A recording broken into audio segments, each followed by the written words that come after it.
Oke. Yuk on cam yuk, yang bisa on cam biar belajarnya lebih semangat.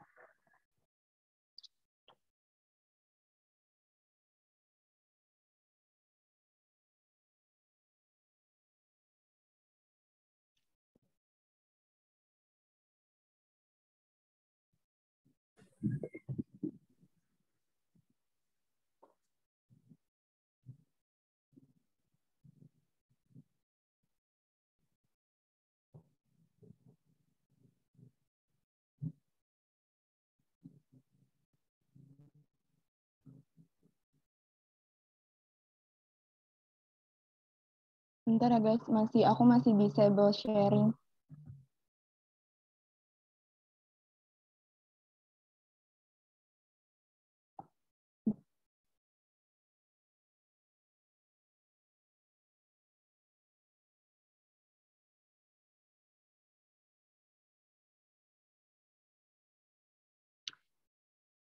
Sambil nunggu aku dijadiin co-host, yang bisa on cam ya. Oke, Yoga. Yoga on cam dong.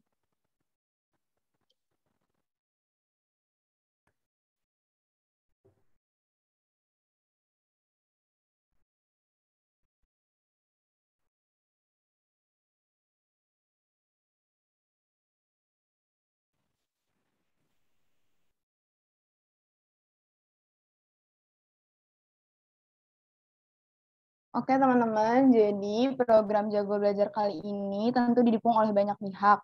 Nah, jadi ada Believe in Youth, ada Sejuta Cita, ada Jawa Community Indonesia, ada di Curious Mind, teruntuk project Matematika Anak Edukasi, Create Generation, Memori Nusantara, Project Boost ID, Satu Pensil, Sustain the Nation, Impresi Asumsi, Di Balik Remaja, Arise Arose, and Become More Indonesia. Nah, jadi kita langsung mulai aja.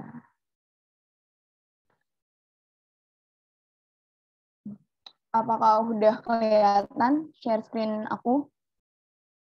Mungkin ada yang bisa bantuin jawab nih. Takutnya belum. Udah, Kak. Oke. Sudah, Kak. Oke, aku perlu bantuan kalian ya, jawab ya guys. Soalnya aku nggak bisa ngeliat chat Zoom nih. Oke, jadi Assalamualaikum warahmatullahi wabarakatuh.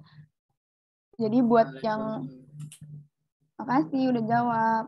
Jadi buat yang belum kenal sama aku, jadi aku Eve, aku tutor ekonomi di Terjago Education, aku kuliah di Universitas Pembangunan Nasional Veteran Jakarta, jurusan manajemen.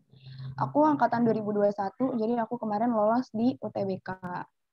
Nah, buat materi kali ini, kita bakal bahas konsep pasar dalam perekonomian. Nah, kemarin pada saat UTBK 2021 kemarin, pasar itu keluar dari 15 nomor, pasar itu keluar 2 soal guys. Nah, dua-duanya itu sifat-sifat pasar.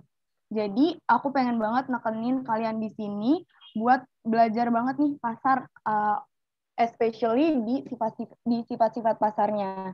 Jadi, kalian harus hafal banget di sifat-sifat pasarnya guys, karena dari 15 soal loh keluar 2. Jadi, kalau kalian bener di situ, pasti nilainya bakal ngebantu banget, bakal ngangkat banget. Nah, jadi pasar itu merupakan mekanisme pertukaran yang mempertemukan para penjual dan pembeli produk. Nah, faktor produksi dan surat berharga. Jadi pasar itu tuh ada penjual, ada pembeli. Nah, tapi nanti ada sifatnya yang pasarnya itu banyak membeli, ada yang sifatnya sedikit pembelinya. Nah, nanti bakal kita bahas di sifat-sifatnya. Nah, pasar yang bakal kita fokuskan, kalau di buku itu banyak banget pasar, ada pasar oligopsoni dan lain-lain, tapi kita nggak akan bahas itu karena itu nggak bakal keluar di UTBK. Oh, bukan nggak bakal keluar. Beberapa tahun terakhir itu pasar yang keluar itu yang ini, yang pasar persaingan sempurna dan pasar persaingan tidak sempurna. Dan pasar persaingan tidak sempurnanya itu ada 3, monopoli, oligopsoni, dan monopolistik. Nah, jadi kalian fokusin aja di 2 pasar ini, dan ini anak-anaknya persaingan tidak sempurna kan banyak ya guys. Nah, kalian fokusin aja di 3 ini. monopoli, oligopoli, dan monopolistik. Nah, kita langsung aja ke slide selanjutnya. Nah, ini ada pasar persaingan sempurna. Kalian benar-benar harus sifat-sifatnya harus benar ya guys. Jadi sifat-sifatnya harus bisa, harus hafalin, harus ingat. Nah, sifat-sifatnya itu di pasar persaingan sempurna itu ada banyak penjual dan banyak pembeli. Jadi di pasar persaingan sempurna itu kalian harus ingat banyak penjual dan banyak pembelinya. Nah, yang kedua itu bebas masuk keluar pasar. Jadi dia free entry dan free exit. Oke? Free entry dan free exit. Nah, yang ketiga, pengetahuan yang sempurna tentang pasar. Yang keempat, tidak dapat mempengaruhi pasar. Tidak dapat mempengaruhi harga. Ini harga pasar ya guys. Jadi penjual itu sebagai price taker. Jadi penjual itu nggak bisa menentukan harga di pasar persaingan sempurna. Jadi dia, bentar ya guys.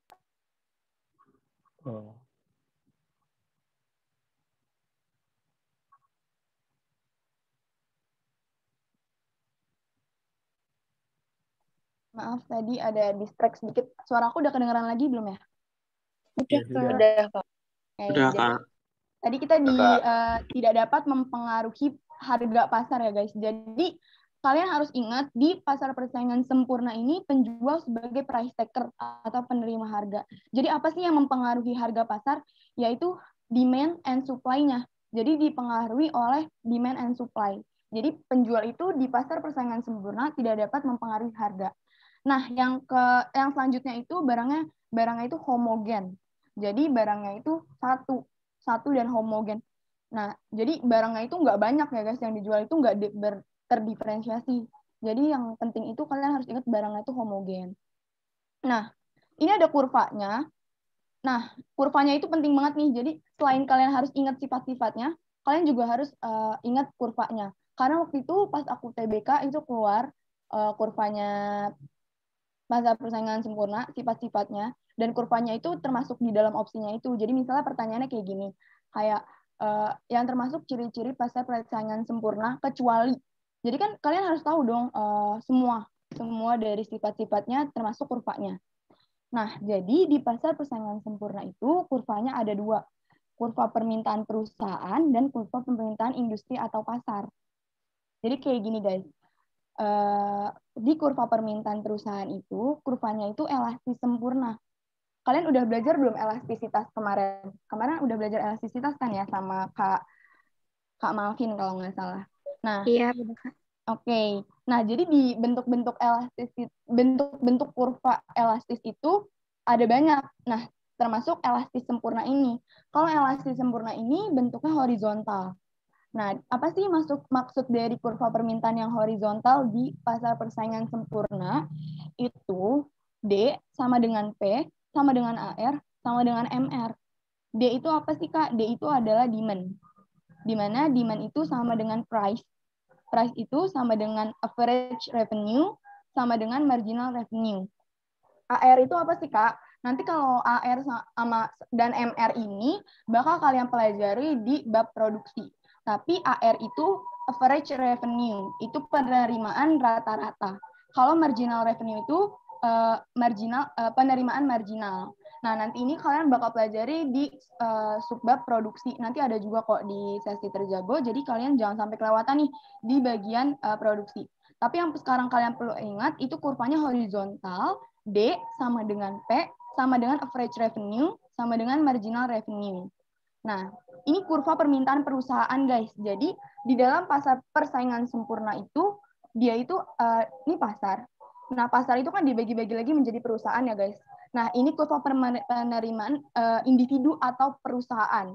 Kurva permintaan individu atau perusahaan. D sama dengan P, sama dengan AR, sama dengan MR. Bentuknya horizontal, yaitu elastis sempurna. Nah, kalau di permintaan industri itu yang satu industri besarnya ya guys. Jadi bukan kurva individu atau kurva permintaan perusahaan. Nah, di kurva permintaan industri atau pasar, itu kurvanya sama aja dalam kurva permintaan dan penawaran kayak biasa, yaitu demand itu dari kiri atas ke kanan bawah, di mana itu sama aja kayak hukum permintaan dan penawaran. Di mana kalau permintaan itu kurvanya dari kiri atas turun ke kanan bawah gitu. Dari sifat sama kurvanya ada yang mau ditanya? Mungkin ada yang masih bingung sama salah satu sifat atau kurvanya. Apa masih aman di di pasar persaingan sempurna? Kak mau nanya dong. Iya, apa? Tadi siapa yang nanya? Aku mau nanya, itu kurva permintaan perusahaannya tuh kenapa elastis sempurna ya? Oke, jadi di dalam ekonomi tuh udah ada hal mutlak dan ini udah hal mutlak guys. Jadi di pasar persaingan sempurna itu dia kurva permintaan perusahaannya itu kenapa sih elastis sempurna? Karena demand itu sama dengan harga dan harga itu sama dengan average revenue sama dengan marginal revenue. Jadi di mana permintaan dalam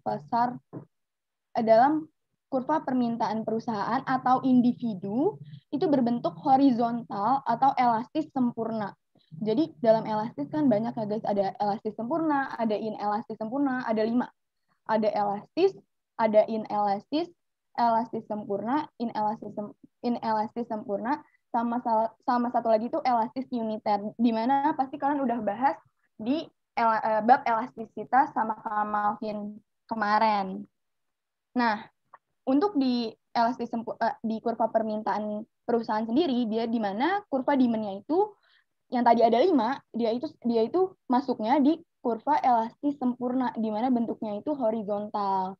Nah, kenapa sih itu udah hal mutlak, tapi kalau misalnya mau dijelaskan secara teorinya ya ini, D sama dengan P sama dengan AR sama dengan MR. Gak boleh dilupain ya guys, ini D sama dengan P sama dengan AR sama dengan MR ya. Karena ini penting banget, ini bakal nyambung ke bab-bab berikutnya. Udah jelas tadi yang nanya? Mau nanya dong, Kak. Oke, makasih Kak. Ya, kenapa? Tadi ya. Maksudnya apa? Barang identik apa ya? Ini kita ganti aja ya guys biar di. Jadi gini guys. Bentar. Waduh, kok nggak bisa di. Jadi ini masuknya itu homogen ya. Jadi maksudnya identik homogen itu gini. Jadi barang yang dijual dalam pasar persaingan sempurna itu homogen guys. Jadi dalam individu atau perusahaan semuanya itu jualnya sama, homogen. Semuanya satu barang homogen. Jadi kenapa sih yang tadi ini nyambung ya? Kenapa sih nggak dapat mempengaruhi harga? Karena barangnya itu homogen, barang semuanya itu sama. Jadi harganya pun sama. Jadi penjual tidak bisa menentukan harga. Harga ditentukan oleh harga pasar karena barangnya itu homogen atau sama semua semua individu atau perusahaan dalam pasar persaingan sempurna itu menjual barang yang sama atau homogen gitu. Gitu ya guys. Nah, kita langsung lanjut aja ya nih ke keseimbangannya.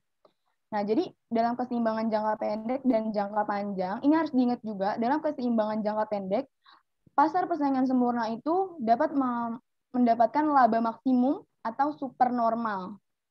Jadi maksimum sama supernormal itu sama ya. Jadi keseimbangannya jangka pendek itu laba maksimum atau supernormal. Kalau keseimbangan jangka panjangnya itu laba normal gitu. Nah, jadi nanti bakal ada soal juga. Nah, jadi kita bakal dibahas juga, jadi kita untuk mempercepat, aku next dulu ya. Karena nanti ini bakal diulang-ulang kok di soalnya.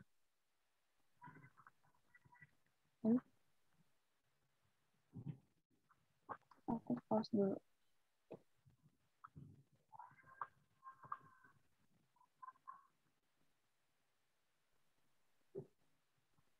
Bentar ya guys, error PPT-nya.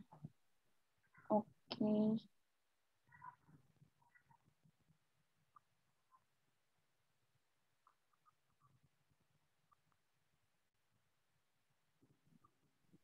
Nah, sekarang kita ke pasar persaingan tidak sempurna.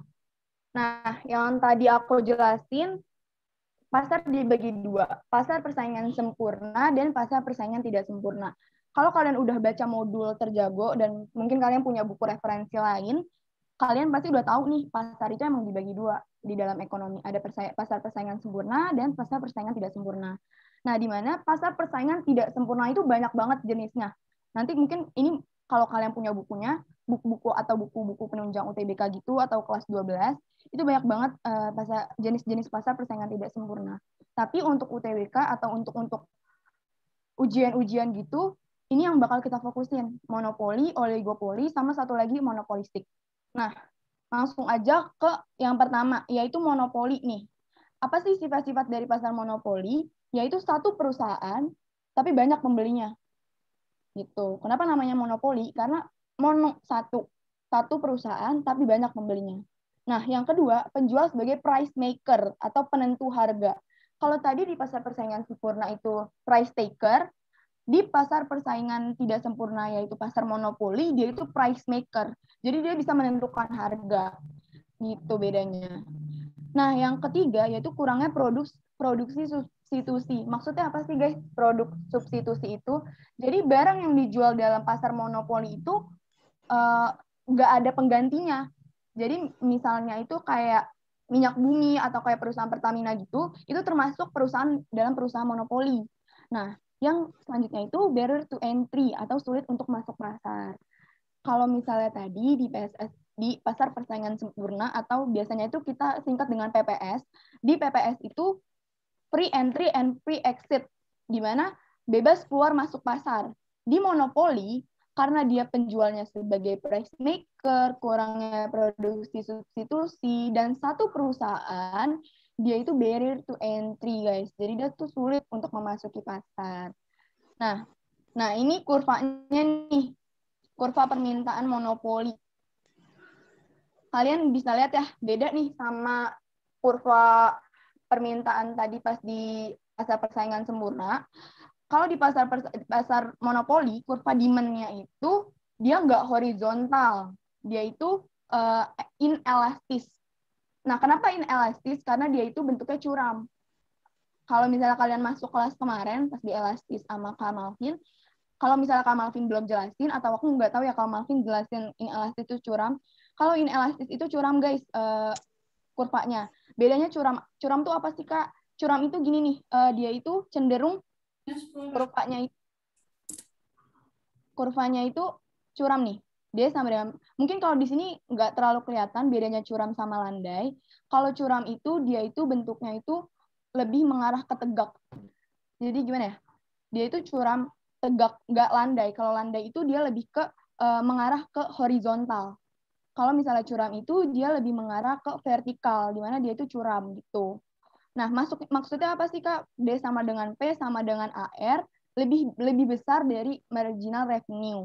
Nah, jadi dalam kurva permintaan monopolinya itu kadang nih guys ditanya bentuk kurva permintaan monopoli itu yang mana? Kalian lihat aja nih, D sama dengan P sama dengan AR itu di kurva yang ini. Di mana MR-nya itu masuk di dalam D sama dengan P sama dengan AR-nya guys. Jadi MR-nya itu di sini. Kan lebih besar ya. Kadang ada yang kurvanya itu MR-nya itu di atasnya. Itu salah ya berarti. Yang kalian perlu ingat untuk sekarang, ingetin aja D sama dengan P sama dengan AR lebih dari MR. Gimana MR-nya itu di dalam kurva D sama dengan P sama dengan AR-nya. Gitu. Nah, ini sama aja kayak kurva permintaan nanti di monopolistik. Di mana di monopolistik itu nanti kurvanya sama kayak gini, cuman monopolistik itu dia landai. Di mana kurvanya itu elastis. Jadi kalau misalnya ditanya kurva yang paling elastis di pasar di konsep pasar tuh apa? Monopolistik gitu. Nah, sekarang kita ke oligopoli dulu. Nah, di oligopoli itu apa sih guys?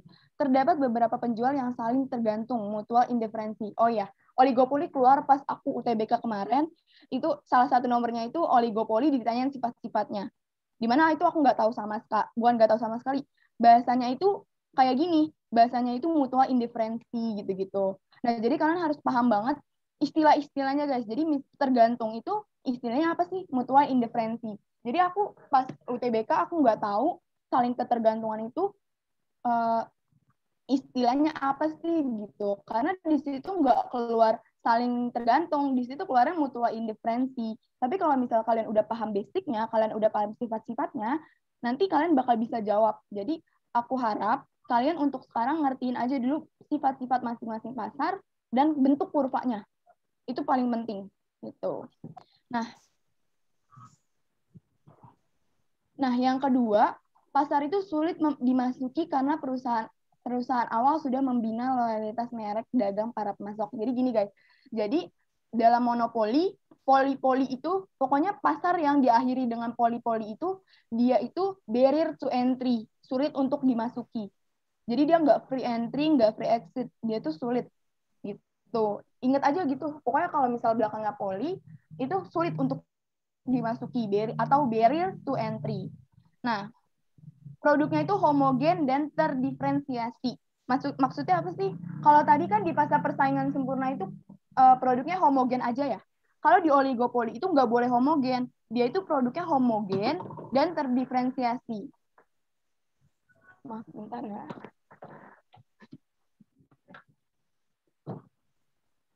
Nah, ini yang paling penting di oligopoli nih. Kurvanya itu patah atau king demand curve. Jadi bisa kalian lihat maksudnya patah tuh apa sih, Kak? Jadi yang atas ini yang tadi aku bilang, yang atas ini bentuknya itu elastis atau landai. Jadi kalian bisa lihat ya landai itu, dia itu lebih mengarah ke horizontal. Nah, yang bawah itu inelastis atau dia itu lebih mengarah ke vertikal gitu. Jadi kalau misalnya di demand curve itu dia itu kurvanya ada yang elastis yang di bagian atas dan yang di bagian bawah itu dia inelastis. Jadi ingat oligopoli itu kurvanya king demand curve. Ini pasti kalau misalnya nanti kalian ikut TO manapun lah itu platform gitu atau TO di Terjago gitu. Ini penting banget, ini pasti keluar king demand curve ini. Di pasar-pasar itu pasti keluar tipe-tipe kurva permintaan dalam pasar. Nah, ini yang terakhir, ini pasar monopolistik nih, guys. Produknya itu ini bisa di-mute dulu, ini siapa sih? Produknya itu terdiferensiasi, produk yang disediakan baik oleh kemasan atau kualitas, diferensial produk, sehingga mempunyai kekuasaan monopoli terbatas. Banyak penjual dan free entry dan exit. Dan yang tadi aku bilang, kurva permintaannya itu elastis. Jadi kalau ditanya, kurva permintaan yang paling elastis dalam pasar itu apa? Pasarnya siapa nih? Pasar apa? Itu monopolistik jawabannya. Ini keluar loh.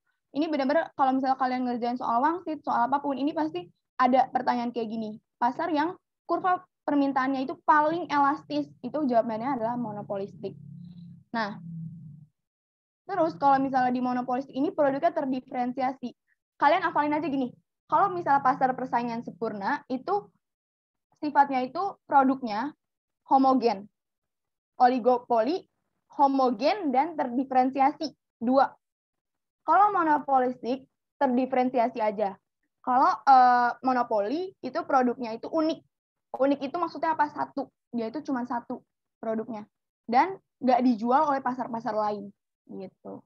Nah, biar kalian ngerti nih, kenapa sih aku bahas sifat-sifatnya dulu awalnya. Jadi kan biasanya aku langsung masuk ke soal ya. Karena menurut aku di pasar itu penting banget buat kalian tahu dulu sifat-sifatnya.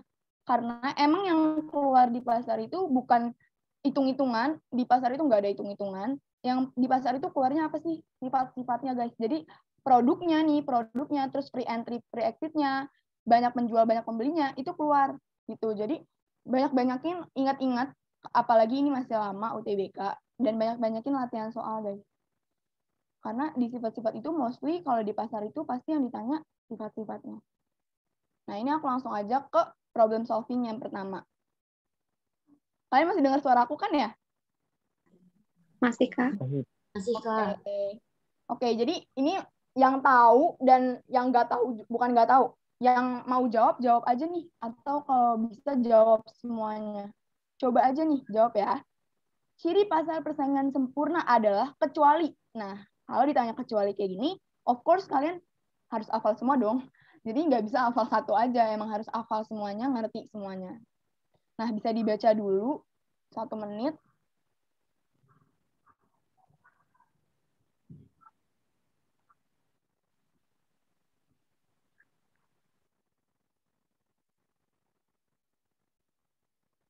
Aduh, ini menurut aku kalau misalnya kalian belum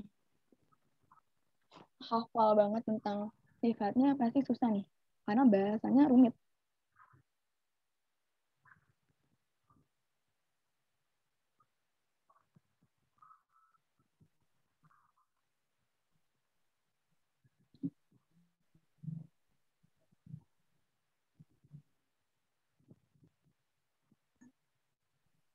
Oke.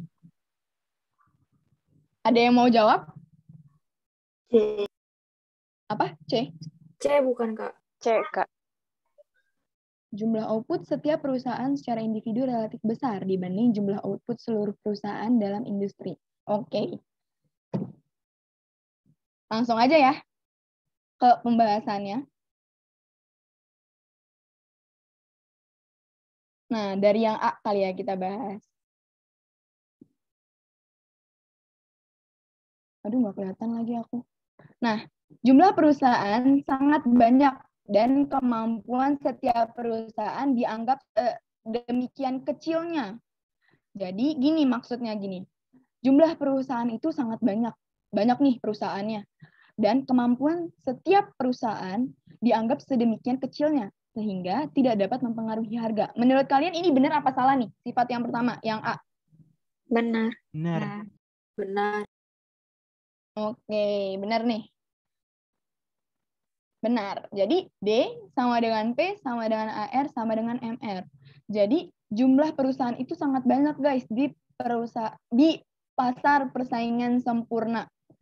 Nah, saking banyaknya jadi D sama dengan demand atau jumlah permintaan itu sama aja kayak ini sama dengan kan ya? Oh ya benar. Sama dengan price atau harga, sama dengan average revenue atau rata-rata penerimaan, sama dengan marginal revenue atau rata-rata penerimaan marginal. Ini kalau misalnya kalian belum mengerti average revenue apa, marginal revenue apa, ini bakal dibahas nanti di produksi kayak yang aku bilang tadi. Tapi untuk sekarang, ingat aja ingat aja konsepnya itu D sama dengan P sama dengan R sama dengan MR. Jadi perusahaan itu tidak dapat mempengaruhi harga. Karena jumlah perusahaan yang sangat banyak. Oke, jadi yang B, langsung ke yang B ya. Semua perusahaan dianggap mampu memproduksi barang dan jasa dengan kualitas dan karakteristik yang sama. Menurut kalian benar apa salah nih yang B? Benar, Kak. Soalnya kan di sini homogen. Benar. Oke. Nah, tadi tuh ada yang jawab soalnya homogen. Benar. Karena setiap perusahaan di dalam pasar persaingan sempurna ini bisa dan emang memproduksi barang dan jasa yang sama. Kualitasnya sama, karakteristiknya sama. Pokoknya semuanya sama, guys. Jadi semuanya berhubungan sifat-sifatnya dari kualitas dan karakteristik yang sama atau barangnya yang homogen dan perusahaan yang sangat banyak penjual dan banyak pembeli, free entry dan free exit. Jadi semua sifat-sifatnya itu mempengaruhi D sama dengan P sama dengan R sama dengan MR ini. Jadi penjual itu sebagai price taker, nggak bisa mempengaruhi harga gitu. Yang bisa mempengaruhi harga itu adalah demand and supply atau dari permintaan pasar itu sendiri gitu. Tuh, oke. Jadi yang langsung ke yang C kali. Menurut kalian C benar apa salah nih? Dan kalau salah itu kenapa? Benar apa salah nggak deh? Benar apa salah nih? Salah, Kak. Salah. Oke. Oke, jadi benar ya guys? Salah karena output pasar itu lebih besar daripada output individu itu sendiri. Nah, maksudnya output pasar apa sih? Output pasar pasti lebih besar dong. Output pasar atau industri. Pasar atau industri dalam pasar persaingan sempurna itu lebih besar daripada output individu atau perusahaan gitu. Output itu ini ya guys, barang jadinya. Output. Nah, yang D kita bahas juga. Perusahaan menjual produknya dengan berpatokan harga yang ditetapkan pasar. Benar dong. Karena penjual sebagai price taker. Nah, benar tadi. Ini udah ketahuan jawabannya. Kita langsung aja. Nah, yang E, jika perusahaan tertarik di suatu industri dengan segera dapat masuk lagi atau gagal dengan segera dapat keluar. Benar, karena free entry dan free exit. Jadi kenapa tadi aku bilang hafalin aja semuanya? Ya karena ini, pasti yang ditanya itu nggak mungkin ya itu. Apalagi UTBK ya guys, pasti yang ditanya kecuali. Karena ya itu pasti, kalau misalnya ya misalnya ciri pasar persaingan sempurna, yaitu menurut aku nggak bakal banget, apalagi untuk tes sebesar UTBK, nggak mungkin banget yang ditanya itu ya itu. Kalau misalnya ya itu pun, sama aja nggak sih, kalian harus hafal semuanya juga, gitu. Jadi ini udah pasti jawabannya cek. Nah, untuk soal nomor pertama, ada yang mau ditanya, mungkin sifat-sifatnya ada yang belum jelas. Aman ya berarti untuk sifat-sifat pasar persaingan sempurna? Aman, Kak. Oke. Kalau misalnya ada yang ketinggalan nyatet atau emang ada yang lagi nyatet, nggak apa-apa, diperhatiin aja dulu, karena kan nanti PPT-nya bakal dikasih. Oke, yang kedua, suatu perusahaan yang menghasilkan barang yang sama dan sejenis yang diproduksi oleh perusahaan-perusahaan lainnya dalam jangka panjang akan, oke, ini rada susah nih, karena ini termasuk sifat-sifat, tapi kalian harus tahu dulu ini pasar apa sih, gitu. Jadi sama balik lagi ke tadi, sifat-sifatnya harus hafal dulu. Oke, aku kasih waktu dulu nih buat mikir.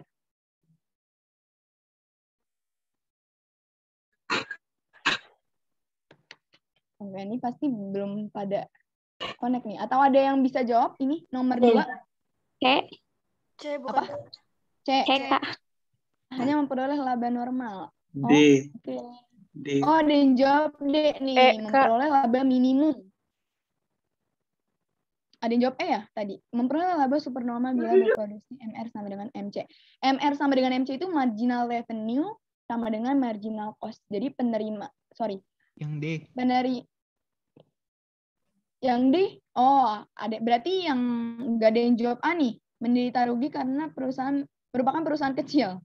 Oh ya, oke. Jadi banyak nih variatif, berarti masih abu-abu nih jawabannya. Oke, kita langsung ke answer-nya aja nih, pembahasannya.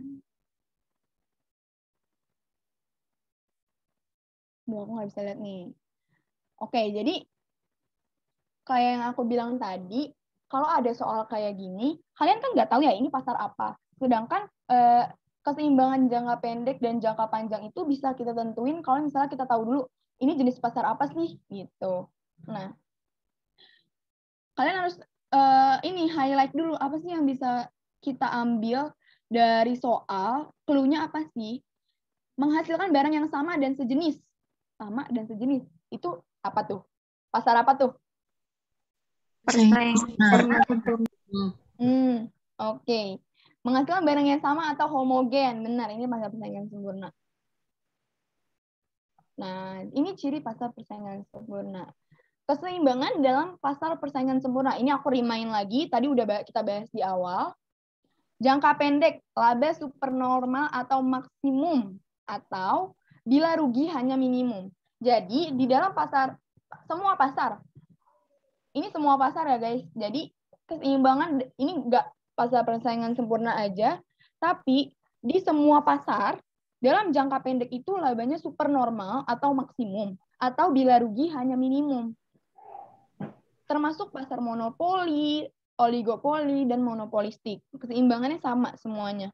Nah, tapi mungkin kalian ada yang nanya, kalau pasar monopoli berarti bisa dong Kak, rugi gitu. Bisa guys, dari dalam jangka pendek itu, perusahaan-perusahaan yang menaungi kayak cuman satu barang, dan dia yang bisa price maker, tadi kan monopoli price maker ya, dia yang membuat harga, itu bisa rugi, tapi ruginya minimum gitu. Jadi dalam jangka pendek nggak ada rugi maksimum, nggak ada laba minimum. Jadi D itu salah guys, memperoleh laba minimum. Dalam jangka pendek itu, semua perusahaan itu kalau misalnya laba, pasti labanya supernormal atau maksimum. Nah, dalam jangka panjang itu labanya normal gitu. Jadi ingat, jangka pendek laba supernormal atau maksimum, atau bila rugi hanya minimum. Kalau jangka panjang itu labanya semua pasar itu normal. Gitu. Ini kita berarti jawabannya apa sih? Jawabannya apa berarti nih? C, Kak. Yang C. Oke, benar. Kita lanjut berarti. Ini udah yang selanjutnya kan ya? Nomor 3. Ya. Udah, Kak. Oke. Udah. Untuk materi kali ini, kalau materi kemarin kan, waktu aku ngajar yang ilmu ekonomi itu, aku bikin 18 soal. Kalau ini aku cuma bikin 8 soal, tapi ini benar-benar mencakup semuanya gitu. Jadi aku benar-benar bahas sifat-sifatnya banget. Karena kurikulum di UTBK itu selama yang aku kemarin jalanin, itu emang ditekanin sifat-sifatnya. Gitu. Jadi kalian harus hafal banget sifat-sifatnya sama bentuk kurvanya. Gitu. Itu aja sih 2 gitu. Tapi banyak. Jadi kalian harus hafalin banget nih. Nah, ini nomor 3. Bisa dibaca dulu dan kalau yang misalnya udah tahu, coba jawab open mic. B. B. Monopolistik. Monopolistik. Oke. Oh, dan jawab C nih, persaingan oligopoli. B. Oligopoli, ada duopoli. Jadi ini, dalam soal itu ada yang kalian bisa langsung eliminasi gitu. Kayak ini nggak mungkin gitu, jawabannya nggak mungkin. Jadi kalau misalnya nanti kalian nggak tahu banget nih buntu, pasti di dalam opsinya itu ada yang kalian bisa eliminasi. Jadi misalnya kayak gini nih, soalnya jika dalam suatu pasar di mana terdapat banyak penjual, masing-masing menjual suatu macam barang tertentu, yaitu terdapat unsur-unsur pembeda atau diferensiasi. Nah, kalau misalnya pasti kan kalian tahu nih, persaingan sempurna itu at least kalian tahu kalau barangnya itu homogen. Ya udah pasti langsung eliminasi dong. Nah, kesempatan kalian bener itu udah 80%. Jadi dalam 5 opsi kan pasti masing-masing 20%.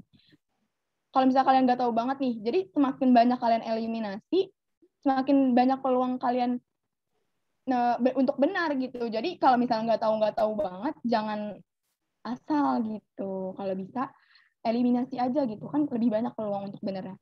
Jadi ini tadi paling banyak B ya, monopolistik, tapi tadi ada yang jawab juga oligopoli. Nah, keyword. Jadi kalau misalnya hafalin sifat, itu pakai keyword aja. Kalau pas persaingan sempurna itu homogen barangnya. Ingat, homogen. Jadi barang yang dijual itu sama. Yang kedua, monopolistik, terdiferensiasi atau ada unsur pembedanya. Jadi barangnya itu diferensiasi, beda-beda gitu. Nah, oligopoli, homogen dan terdiferensiasi. Jadi nggak bisa homogen aja dan nggak bisa terdiferensiasi aja. Jadi oligopoli itu homogen dan terdiferensiasi. Nah, yang tadi aku bilang, monopoli itu unik. Gitu. Ini udah jelas banget nih di soal, ini terdiferensiasi. Pasti jawabannya B. Oke. B. Untuk masalah persaingan murni, dan murni itu setahu aku ya, nggak ada di dalam konsep pasar dalam perekonomian murni. Yang ada itu duopoli. Duopoli itu bedanya sama oligopoli itu, kalau poli-poli ini yang harus kalian ingat itu kan barrier to entry ya. Tapi duopoli ini nggak usah kalian terlalu pelajari. Tapi kalau misalnya aku boleh state, kalau duopoli ini, kalau misalnya di oligopoli itu dia kalau poli-poli itu ingat aja barrier to entry, sulit dimasuki. Tapi di oligopoli ini ada beberapa penjual, jadi dia lebih dari 2. Tapi kalau duopoli itu ada 2 perusahaan aja. Gitu. Monopoli 1, duopoli itu 2. Itu aja sih bedanya. Gitu. Dan dia termasuk masa persaingan tidak sempurna. Oke. Next ya. Nah, ini nih. Masih persaingan sempurna. Kecuali lagi nih, tapi gampang lah, bisa pasti. Ayo, ada yang bisa jawab? Kak. Kak. Yang bagian E. Oke, kenapa tuh pada jawab Ada yang bisa jelasin mungkin ke teman-temannya? Kurvanya horizontal. Karena kurvanya harus horizontal. Betul. Ini calon-calon ekonomi 1000 nih UTBK. Langsung ngerti loh. Atau langsung bisa jawab lah. Jadi kalau misalnya teman-teman kalau ngikutin dari awal nih program Terjago, itu babnya tuh ini guys, berurutan. Jadi nanti sampai sebulan ke depan, jadi sisa berapa pertemuan lagi nih ekonomi, itu berurutan. Jadi harus ikutin, semuanya harus diikutin. Kalau misalnya mau ngerti, kayak gini nih, misalnya kan ada horizontal. Di dalam elastis kan, di dalam bab elastis itu kan banyak tuh kurva-kurva elastis. Nah, jadi kalau kalian nggak tahu, ya pasti kalian nggak ngerti untuk jawab soal pasarnya ini. Jadi untuk kedepannya ikutin ya semuanya nih, apalagi kalian sosum ya, ikutin aja sosiologi, ekonomi gitu. Toh kan gratis nih, mana ada sih yang gratis gitu. Sama aja kayak Inten nih masalahnya. Kan kayak dijadwalin loh. Nah, bener yang kurva permintaan yang dihadapi setiap individu dalam perusahaan menurun dari kiri atas ke kanan bawah. Salah. Kenapa sih salah? Nah, ini aku state lagi, aku ingetin lagi bentuk-bentuk kurva dalam fase persaingan sempurna. Individu atau perusahaan itu horizontal atau elastis sempurna.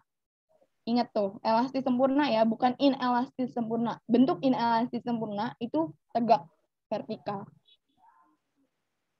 Kalau industri atau pasar itu menurun dari kiri atas ke kanan bawah.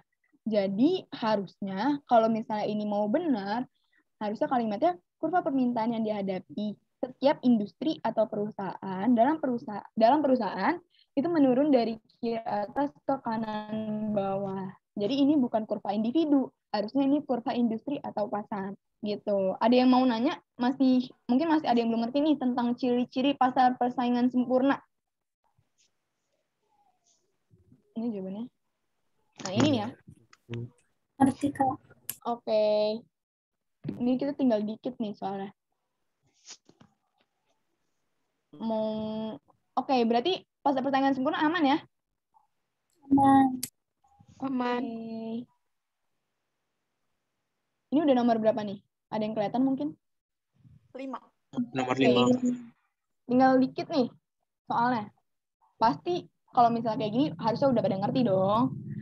Jika seorang monopolis memperoleh profit yang maksimum, ini artinya monopolis tersebut, mungkin ada yang udah baca nih modulnya terjago atau baca di buku gitu, mungkin bisa jawab.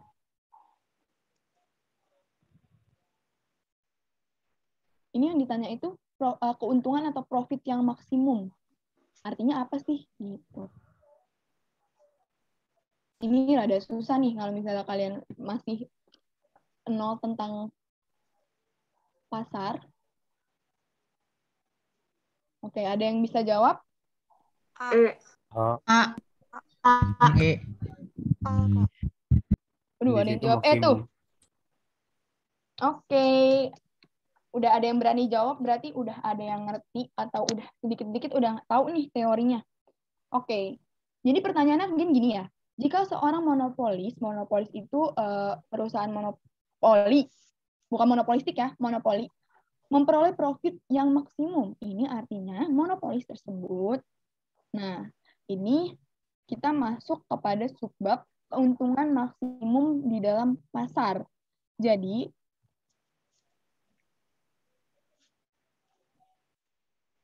dalam semua jenis pasar, ini semuanya ya. Jadi, nggak di dalam monopolis aja, tapi di dalam pasar persaingan sempurna, di dalam pasar persaingan tidak sempurna, kondisi apa sih laba maksimum itu bisa tercapai? Itu di kondisi apa? Marginal revenue sama dengan marginal cost. Jadi, jawabannya itu bukan memaksimalkan total revenue. Total revenue itu TR ya guys, bukan MR. Beda. Total revenue itu total penerimaan yang didapat oleh perusahaan. Kalau marginal revenue itu ini kita sebenarnya masuk ke bab produksi, tapi nggak apa-apa aku state aja. Kalau marginal revenue itu penerimaan tambahan. Marginal itu artinya tambahan. Ini penting banget nih. Marginal itu pasti banget keluar di setiap bab. Marginal itu tambahan penerimaan yang dihasilkan suatu perusahaan setiap menjual satu produknya. Gitu. Jadi, laba maksimum itu akan tercapai ketika kita marginal revenue sama dengan marginal cost. Di mana marginal cost itu sama aja, dia itu tambahan biaya. Kalau tadi kan tambahan penerimaan. Kalau di cost itu kan artinya biaya. Berarti tambahan biaya yang kita keluarkan setiap memproduksi satu barang. Gitu. Jadi, untuk semua pasar, kapan kondisi apa sih laba maksimum itu? Laba maksimum itu bisa kita capai apabila kita sudah sampai di marginal revenue sama dengan marginal cost. di mana ini sebenarnya ada bentuk kurvanya dan kita akan pelajari nanti di bab produksi gitu. Ngerti? Ada yang mau nanya? Mungkin? Ngerti, Kak. Oke. Jadi gampangnya ingat aja marginal revenue sama dengan marginal cost atau penerimaan tambahan sama dengan biaya tambahan gitu. Kalau misalnya mau dicatat, ini misalnya MR sama dengan MC nih.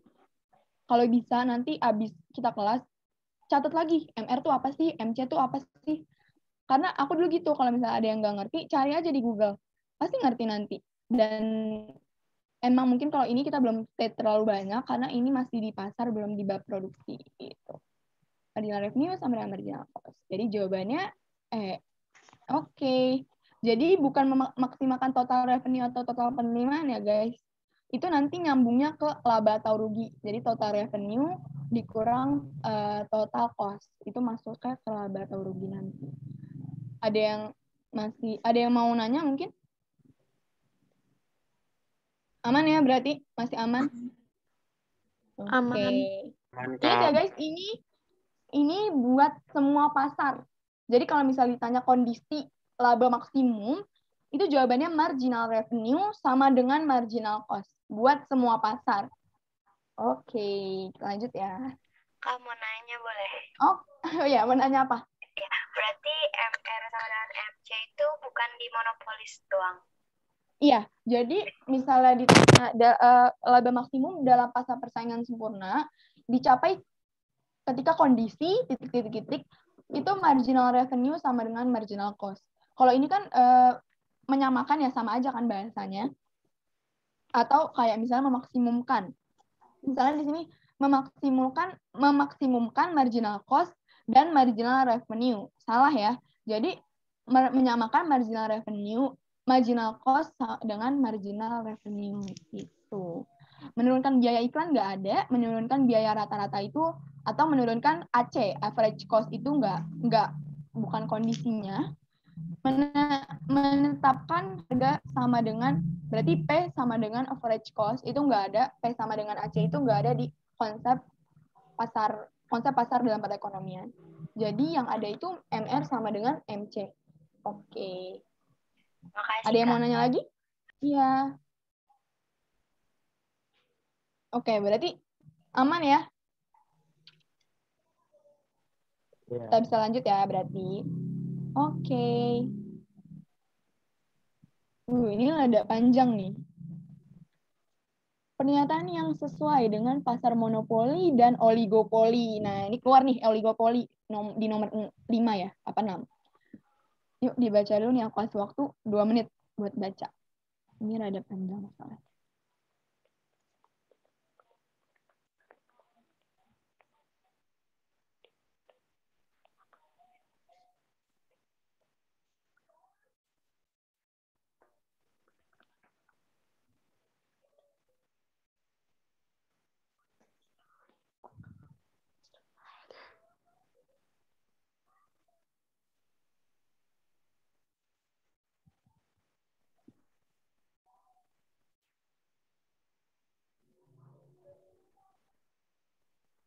Oke. Ada yang bisa jawab? Ini langsung kelihatan loh sebenarnya.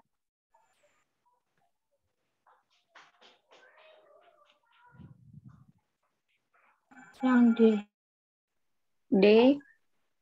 D. Oke. Ada yang bisa jawab lagi? A. A. Oke, ada yang jawab A, ada yang jawab D, ada yang jawab E. Berarti B, ada yang jawab B nggak? Ayo guys, gak apa-apa, jawab aja. Kan kita di sini semua belajar. Oke, berarti B nggak ada yang jawabnya. Oke, kita langsung bahas aja ya, satu persatu. Nah, yang A nih. Pada pasar monopoli, P sama dengan D sama dengan AR lebih dari MR. Sedangkan oligopoli, P sama dengan D sama dengan AR sama dengan MR. Salahnya di mana sih? Salahnya karena oligopoli itu D sama dengan P sama dengan AR lebih dari MR. Jadi salahnya itu di kurvanya ya, bukan kurva, ya berarti kurva permintaan pasarnya. Oligopoli itu bukan D sama dengan P sama dengan AR sama dengan MR. Kalau itu apa guys? D sama dengan P sama dengan AR sama dengan MR. Itu pasar apa tuh? Pasar persaingan Saingan sempurna. sempurna. Betul. Saingan sempurna. Jadi di oligopoli itu kan tadi king demand curve ya.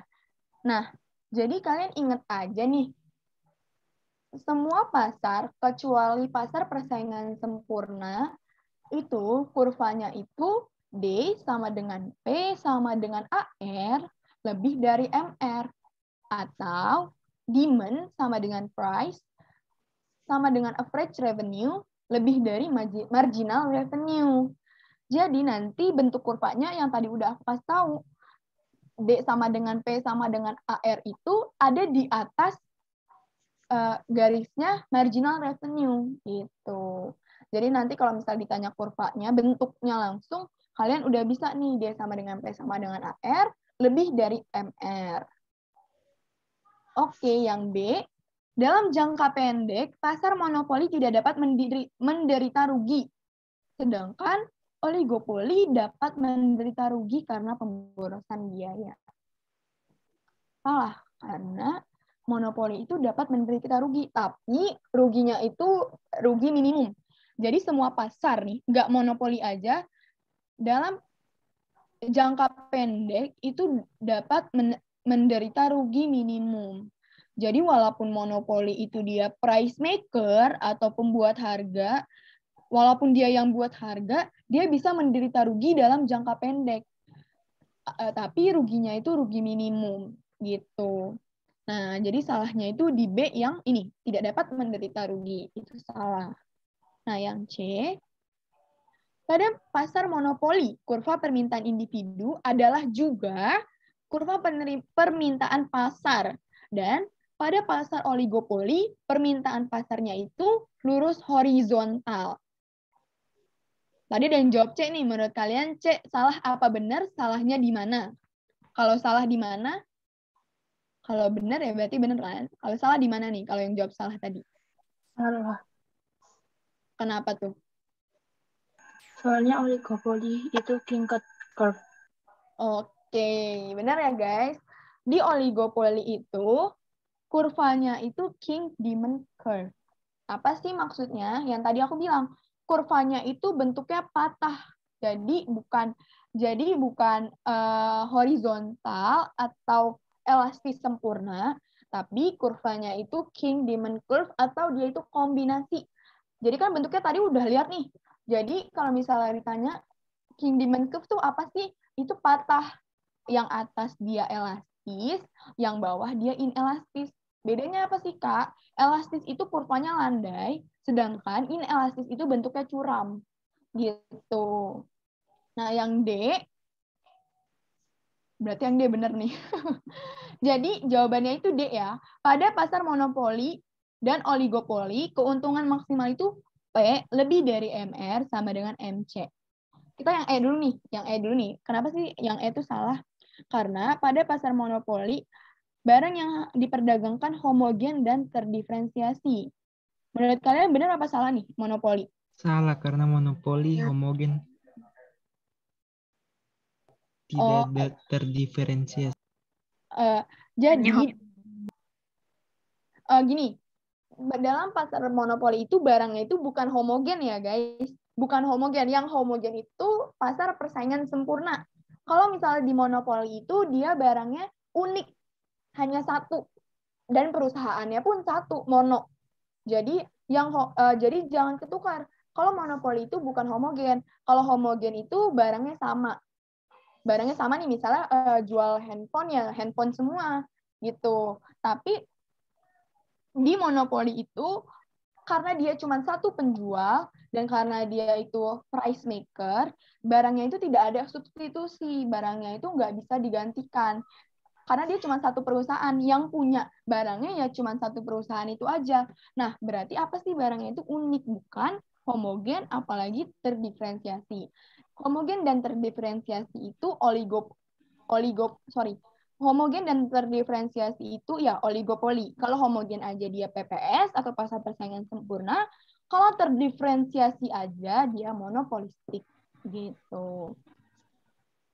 Sedangkan pada pasar oligopoli, barang yang diperdagangkan tidak memiliki substitusi. Salah, karena punya substitusi. Barangnya itu punya substitusi. Yang tidak memiliki sama sekali itu monopoli gitu. Jadi jawaban yang benar itu benar ya. Benar. Jadi jawaban yang benar itu D. Pada pasar monopoli dan oligopoli, keuntungan maksimal itu P lebih besar dari MR sama dengan MC. Sebenarnya ini pengecohnya di P ya guys. Jadi P lebih besar itu maksudnya gini.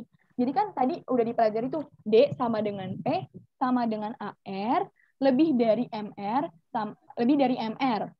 Nah, di dalam keuntungan maksimal itu konsepnya tadi marginal revenue sama dengan marginal cost. Jadi berarti kalau misalnya D sama dengan P sama dengan AR itu lebih dari MR sama dengan MC gitu. Jadi jawabannya itu D.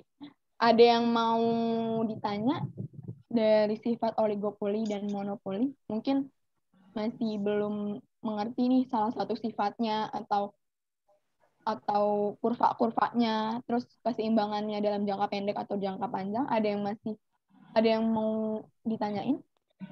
Kak, izin. Iya, kenapa Fitri? Kalau misalkan yang di samaan kurva itu depannya itu demand sama dengan price, itu boleh dibalik nggak? Itu kan yang ada yang oligopoli, itu di mana Kak? Boleh, itu sama aja. Misalnya mau MR duluan boleh, mau AR duluan boleh. Yang penting di sini tandanya itu harus sama dengan semua. Jadi kalau misalnya di pasar persaingan sempurna kan sama semua ya, sama dengan semua. Itu boleh kok dibalik-balik, tapi biasanya itu D duluan. Jadi cara gampangnya demand sama dengan price sama dengan AR sama dengan MR. Tapi kalau ditulis AR duluan nggak apa-apa. Yang penting sama dengannya ya guys. Atau lebih besar. Kecuali yang ini. Kecuali yang D sama dengan P sama dengan AR lebih dari MR. MR-nya nggak boleh di depan. MR-nya ya harus lebih dari MR-nya. Nggak boleh. Kalian ngerti kan? Jadi itu beda karena bentuk kurvanya itu mempengaruhi statement yang itu. Mempengaruhi D sama dengan P sama dengan AR lebih dari MR. Karena lebih dari itu maksudnya D sama dengan P sama dengan AR itu di atas kurva MR. Kayak yang tadi aku statement di awal bentuk kurvanya itu. Tuh. Gimana Fitri? Iya, makasih. Oke. Kak, aku mau nanya dong. Ya, Tanaya. Kenapa? Pasar oligopoli itu contohnya tuh kayak gimana sih kan? Soalnya katanya barangnya homogen dan terdiferensiasi. Nah, aku tuh... Oke, jadi gini. Jadi waktu aku belajar, ini aku punya buku. Dia tuh gampang banget buat, maksudnya gini, bukunya itu lengkap. Dan ini aku juga beli pre-love gitu. Nah, jadi di dalam pasar, tadi kamu nanya pasar apa? Oligopoli. Oke. Jadi biar aku nggak salah juga nih. Nah, jadi bagus nih pertanyaannya, maksudnya homogen dan terdiferensiasi itu apa sih? Jadi kayak gini. Homogen itu kan artinya barangnya barangnya tuh homogen ya, sama. Jadi misalnya kayak gini, ada suatu industri, yaitu industri baja sama industri kertas. Nah, homogen dan terdiferensiasi. Maksudnya homogen tuh industri, misalnya industri baja, ya berarti industri baja semua. Kalau misalnya industri kertas, berarti kertas semua. Tapi kalau maksudnya terdiferensiasi itu apa sih? Misalnya itu ada mobil, ada rokok, ada kamera. Jadi barang-barang produknya itu terdiferensiasi guys. Jadi contoh produk yang terdapat diferensiasi itu ada mobil, ada rokok, ada kamera. Jadi maksudnya gini, kenapa terdiferensiasi? Jadi kalian tahu kan, misalnya mobil nih. Mobil itu bentuknya bukan bentuk. Mobil itu terdiferensiasi guys. Jadi rokok juga terdiferensiasi. Misal ada rokok apa, ada rokok ini, ada rokok itu. Kamera pun juga terdiferensiasi. Jadi maksudnya terdiferensiasi itu dia dapat berbeda-beda gitu. Kalau misalnya homogen itu dia nggak bisa terdiferensiasi kayak barangnya gitu, barangnya itu tidak dapat didiferensiasi atau dibeda-bedain. Jadi barangnya itu ya satu gitu. Itu maksudnya homogen gitu. Tapi kalau misalnya contoh produknya itu yang terdapat diferensiasi. Jadi contoh produk yang terdapat diferensiasi itu ada di dalam buku ini, dan kalau yang misalnya aku gampang mengerti, itu ada 3 nih, ada mobil, ada rokok, ada kamera. Jadi banyak kan, kalau misalnya kalian udah ngerti nih, mobil kan terdiferensiasi tuh, banyak mereknya, ada mobil ini, mobil itu. Kalian tahu kan, kalian tahu nih merek-merek mobil atau merek-merek tas. Itu maksudnya terdiferensiasi itu guys, jadi terdiferensiasi secara kualitas, terdiferensiasi secara merek, secara bentuk, kayak gitu. Kalau monopoli sendiri itu kan cuma satu nih, yang gampang aja deh, Pertamina, kayak minyak bumi atau itu kan biasanya monopoli itu, kalau misalnya di monopoli kan barangnya unik atau tidak ada substitusi. Itu biasanya badan-badan atau organisasi yang menaungi barang-barang yang fundamental atau menaungi kekayaan negara gitu, kayak misalnya minyak bumi gitu. Itu kan monopoli tuh. Itu dia unik produknya, nggak ada substitusi. Jadi kita nggak bisa mendiferensiasikan produk, nggak bisa beli barang yang lain karena tidak ada substitusi. Kalau misalnya barang-barang kayak yang terdiferensiasi itu, dia itu banyak, substitusinya tuh banyak gitu. Jadi maksudnya homogen dan terdiferensiasi itu di situ ya. Terdiferensiasi itu contoh barang yang bisa kita beli tapi dari segi mereknya beda, dari segi kualitasnya beda, kayak gitu. Contoh maksudnya terdiferensiasi itu gitu. Jadi gimana Tana ya? Udah jelas belum maksudnya terdiferensiasi, homogen, unik gitu. Udah Kak, makasih ya. Iya gitu. Jadi kalau misalnya kalian belum ngerti banget nih maksudnya terdiferensiasi apa sih, homogen tuh apa sih, kayak gitu. Jadi terdiferensiasi itu berbeda-beda dari segi merek, dari segi kualitas, dan dari segi lain-lain. Gitu. Kalau misalnya unik, itu artinya tidak ada substitusinya. Jadi kita nggak bisa beli yang lain, kita cuma bisa beli itu. Gitu. Itu maksudnya unik. Kalau homogen itu banyak substitusinya, tapi sama aja dari segi kualitas dan lain-lain. Gitu. Oke, ada yang mau nanya lagi? Oke, berarti clear ya? Nah, untuk pertanyaan selanjutnya itu, aku nggak ngasih pembahasan, karena ini mostly udah diulang-ulang dari yang tadi. Jadi, aku harap kalian semua jawab ya.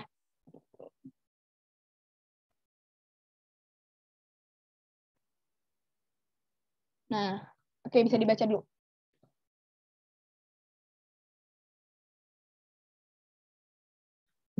Monopoli. Monopoli.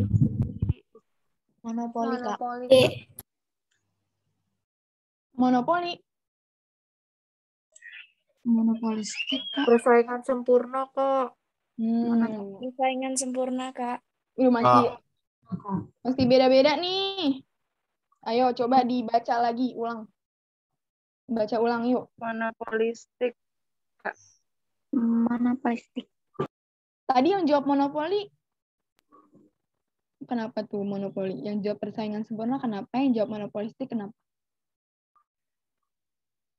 Kalau yang monopolistik itu kan produknya memiliki beberapa perbedaan gitu. Jadi kan terdiferensiasi gitu, Kak. Benar.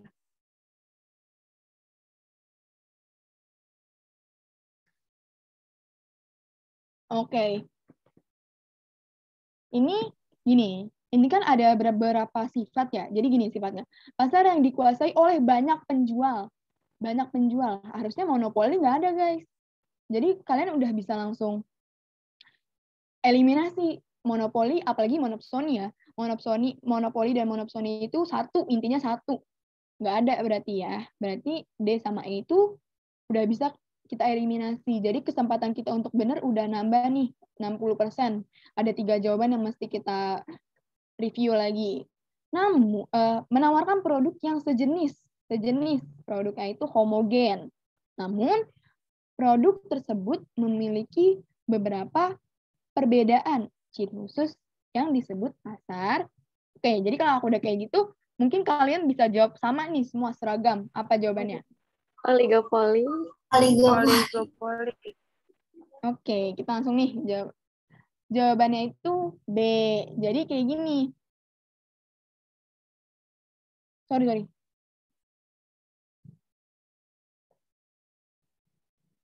Iya bener ya guys, itu cek. Aku tipe nih. Jadi jawabannya itu,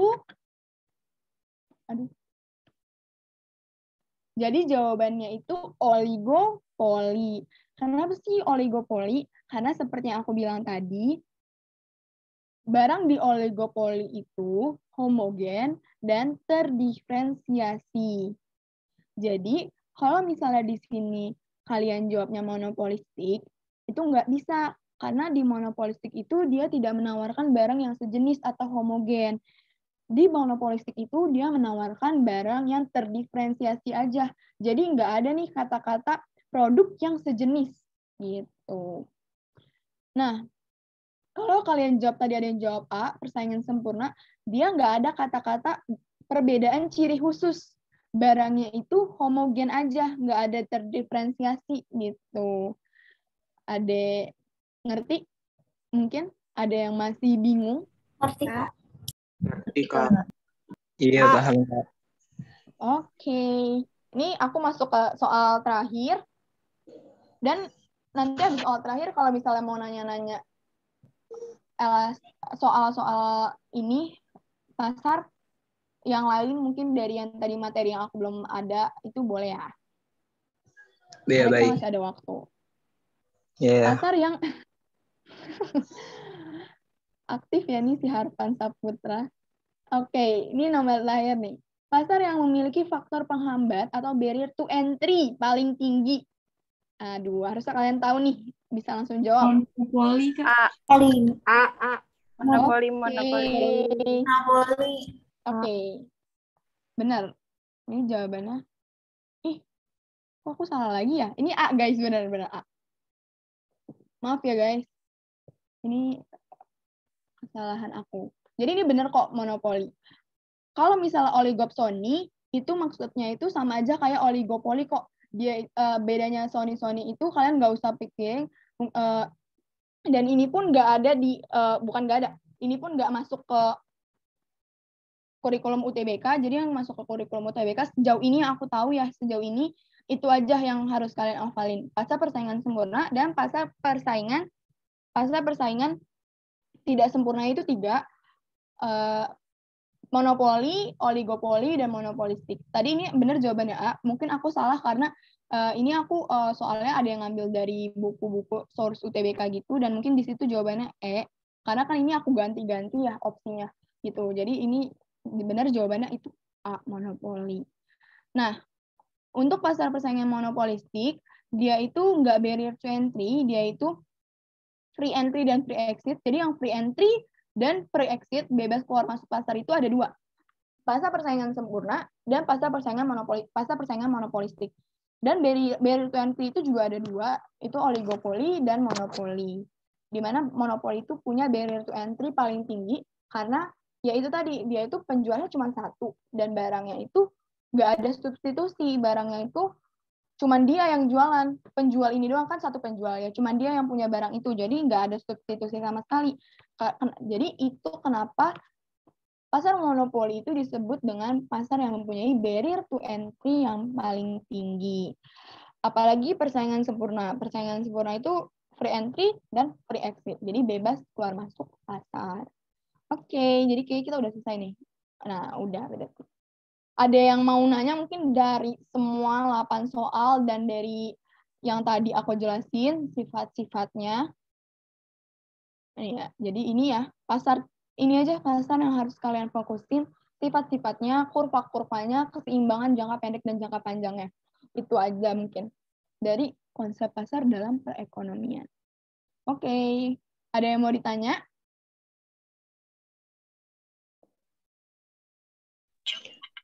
Iya, Kak, saya pengen nanya, Kak. Siapa nih namanya? Aku nggak kelihatan.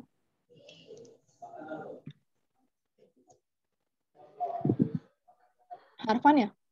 Iya. Oke, apa Harfan? Mau nanya apa? Untuk PPT-nya diupload di mana ya, Kak? Oh, PPT-nya. Ini nanti aku upload ke Telegram juga, dan aku upload ke nanti ada di webnya Terjago. Jadi kalian nanti akses aja di terjago.id. Kalau enggak nanti aku langsung kasih di Telegram ya abis ini.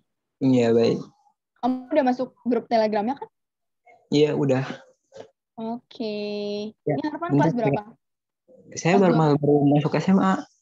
Oh, baru masuk SMA. Ya, keren nih Iya. udah ambis. Oke, ada yang mau nanya lagi? Makasih Arfan. Iya, sama-sama. Jadi gimana guys? Ada yang mau nanya lagi? Ini yang kakak bahas itu ntar dari apa sih? Kayak tentang UTBK gitu ya kayak? Iya, kalau misalnya kelas 10 itu mungkin kamu belum bahas pasar sih kayak sejauh yang aku tahu. Kalau kelas 10 itu mungkin dia masih di ilmu ekonomi, terus Iya, dari dasar konsep ilmu ya. iya, dan mungkin kalau misalnya kelas 10 dia udah masuk ke permintaan dan penawaran deh kayaknya. Dan permintaan penawaran itu udah dibahas sebelumnya kan. Itu ada di kelas 10 gitu. Oke. Ada yang mau nanya? Ini ada siaran ulangnya kan di YouTube. Iya, ini dari tadi di record, nanti bakal ditayang ada di upload di YouTube-nya Terjago Education. Jadi kalian kalau misalnya yang kemarin-kemarin ketinggalan juga nih yang materi elastis. Jadi kan kita udah 4 kali pertemuan untuk ekonomi sendiri, itu udah ilmu ekonomi itu sama aku. Terus yang kedua itu ada permintaan dan penawaran itu sama Kak Fikri. Ada yang ketiga itu kemarin elastisitas sama Kak Malvin, dan sekarang ini aku lagi ini di konsep pasar dalam perekonomian, dan semuanya itu nanti ada di Terjago Education YouTube-nya gitu. Gitu Faisal. Makasih. Iya, oke. Ada yang mau nanya lagi?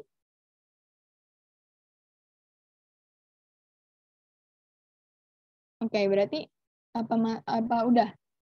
Oke, jadi gini. Aku stop share dulu ya. Stop share. Oke, nah jadi aku mau kasih link buat bentar. Aku udah stop share. Bentar ya.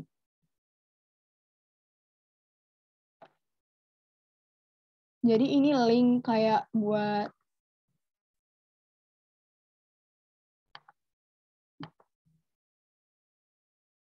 aku copy dulu linknya. Jadi ini kayak link buat kalian. Aku mohon, aku minta nih sama kalian, aku minta tolong. Kalian isi link ini, jadi ini kayak sebuah review gitu. Kritik atau saran atau pesan buat kalian dari kalian buat aku, ngajar aku misalnya aku kurang ini atau kecepatan atau apa gitu. Kalian tulis aja di sini. Ini sekreto, kalian pasti tahu juga nih, ada yang udah tahu.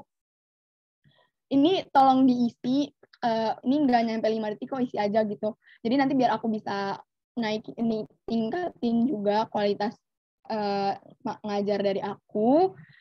Atau misalnya kalian ada yang mau nanya, kalian mungkin malu nih di Zoom tentang pasar atau tentang yang udah kita bahas 4 kali pertemuan ini, walaupun itu nggak dipegang sama aku, kalian bisa langsung, kalau misalnya di Telegram, maaf banget aku rada slow res, nanti kalian bisa langsung DM aja Instagram aku ya. Kalau misalnya ada yang masih bingung atau mau nanya-nanya tentang 4 materi ini, kalian bisa langsung tanya di DM gitu. Jadi tolong isi yang sekreto itu, isi apa aja, mau pesan, mau kritik, mau saran gitu. Jadi itu aja sih dari aku. Nah, yang terakhir, bentar ya guys. Oke, jadi makasih nih yang udah join. Tadi ada sekitar 100 orangan. Nah, makasih banget nih kepada adik-adik yang sudah berpartisipasi dalam Jago Belajar kali ini. Nah, aku sampaikan terima kasih pula untuk media partner tadi yang aku sebutin, ada Believe in Youth, ada Sejuta Cita, Jawa Community Indonesia, The Curious Mind, Teruntuk Project, Mantemantika, Anak Edukasi, Create Generation, Memori Nusantara, Project Boost ID, Satu Pensil, Sustained Nation, Impresi Asumsi di Balik Masalah Meja, Rise a Rules, dan Become More Indonesia. Jadi, makasih banget nih buat yang udah join hari ini. Jangan lupa diisi sekretonya. Terus semangat terus belajarnya. PPT kali ini bakal aku langsung share di Telegram. Oke, Fitri. Jadi untuk Jago Belajar yang ekonomi atau pokoknya sosum-sosum selanjutnya, ikutin aja terus ya guys, karena ini kan cuma sebulan dan ini udah berjalan hampir 2 minggu ya. Baru hampir seminggu.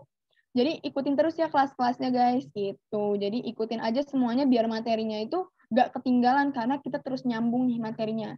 Jadi cuma sebulan aja kok gitu. Jadi jangan lupa ramein nanti yang jam 7 mungkin ada sosum lagi nih. Kan ada 2 sesi. Yang sesi kedua jam 7 kalian lihat dulu jadwalnya setiap mau pagi-pagi nih kalian lihat aja jadwalnya sosum ada di sesi 1 atau sesi 2 ya gitu. Dan kalau bisa ikutin aja semuanya sejarah, sosiologi, ekonomi, geografi, udah ya untuk sosum gitu. Sama TPS ada bahasa Indonesia juga. Jadi buat yang mau UTBK aku harap kalian bisa memanfaatkan program Jago Belajar dari Terjago Education. Jadi itu aja dari aku. Sekian, makasih banget nih buat yang udah join sekali lagi. Nah, kan di YouTube Terjaga Education belum ada materi. Nanti aku konfirmasi lagi, tapi pasti bakal diupload kok. Semuanya tuh pasti diupload. Mungkin rada ngadet ya. Elastisitas kemarin sama Kak Fikri, berarti mungkin belum ada, tapi nanti coba dicek lagi, dan ini pun bakal nanti masuk ke YouTube itu. Oke, aku izin live dulu ya. Semuanya, jangan lupa diisi semuanya ya. Makasih. Ya, Makasih banyak Kak Efe. Makasih banyak, Kak. Makasih banyak Kak. Makasih banyak, Kak. Makasih Kak. Ya. Oke.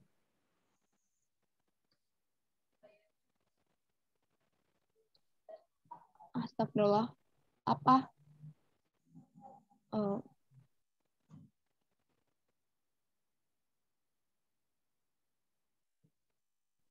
Oke, aku izin live ya. Selamat semuanya.